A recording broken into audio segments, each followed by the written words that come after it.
When I came into the compound and saw the children, 4 young children, beautiful children, 3 boys, 1 girl.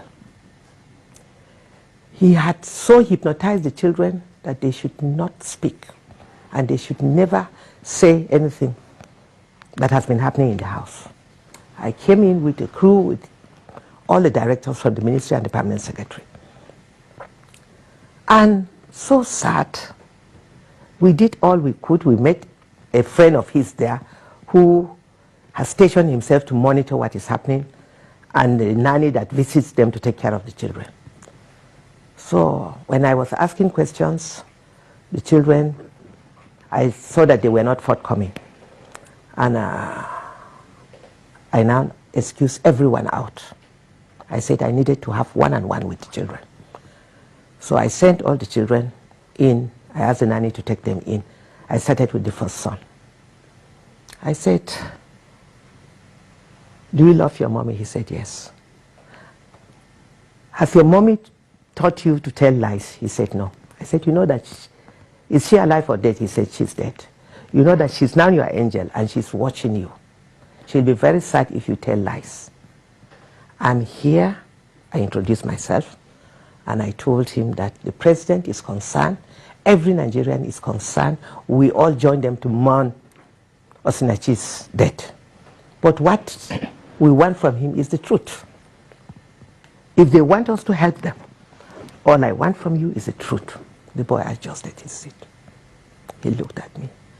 I said, "Do you fear God? Did your mom teach you how to pray and speak the truth?" He said, "Yes." Then he opened up. There was nobody, myself, himself, and my permanent secretary.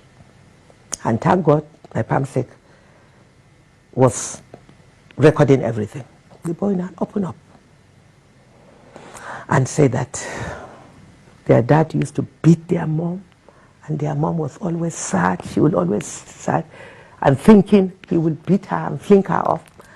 He doesn't spare them himself, that he gathered them in the room and will be beating them with a big belt. If the mom comes in to ask him to stop, he will turn back on her, beat her, lift her, fling her up. And that has always been the issue.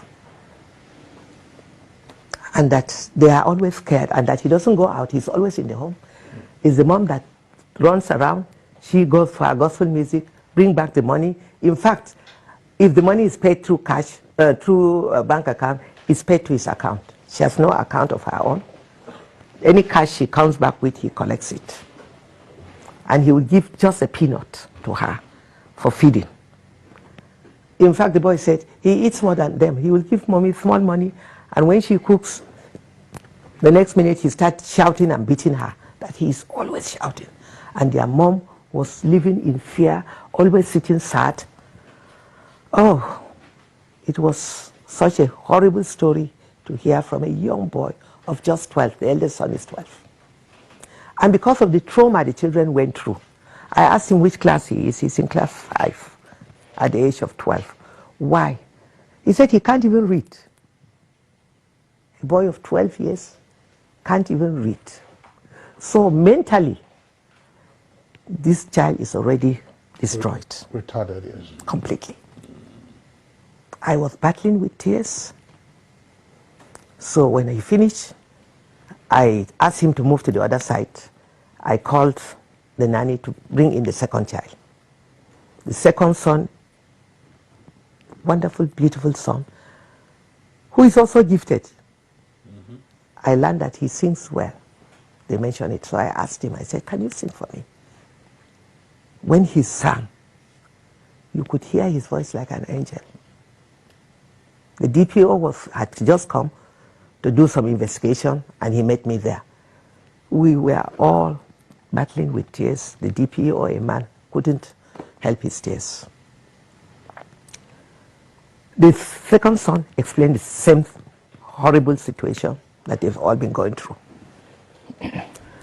So my pamsec said, even these two were enough. The other two, when I said, okay, call them and let's just... the third one said, "No, mommy, I want to talk." The little one, they insisted that they will also tell their story. So we sent everyone out, and we listen to each one of them, one after the other. In fact, the last one is 7. A girl, the only girl in the house. It's so sad. This is a situation that I'm calling on all Nigerians to stand with us and demand justice for Osinachi, and these children must be protected because he is not just a bully. I lack words to describe this man. And it is sad that women, so many women are living and dying in abusive marriage.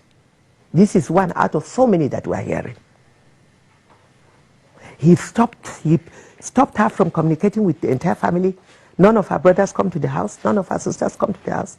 I learned that she has a twin sister. Nobody comes in. Even when he beat hell out of her and she was rushed to the hospital, he took her to the hospital. And when the brother had, he went there and he remained there and never allowed the brother to talk to her until she was on oxygen.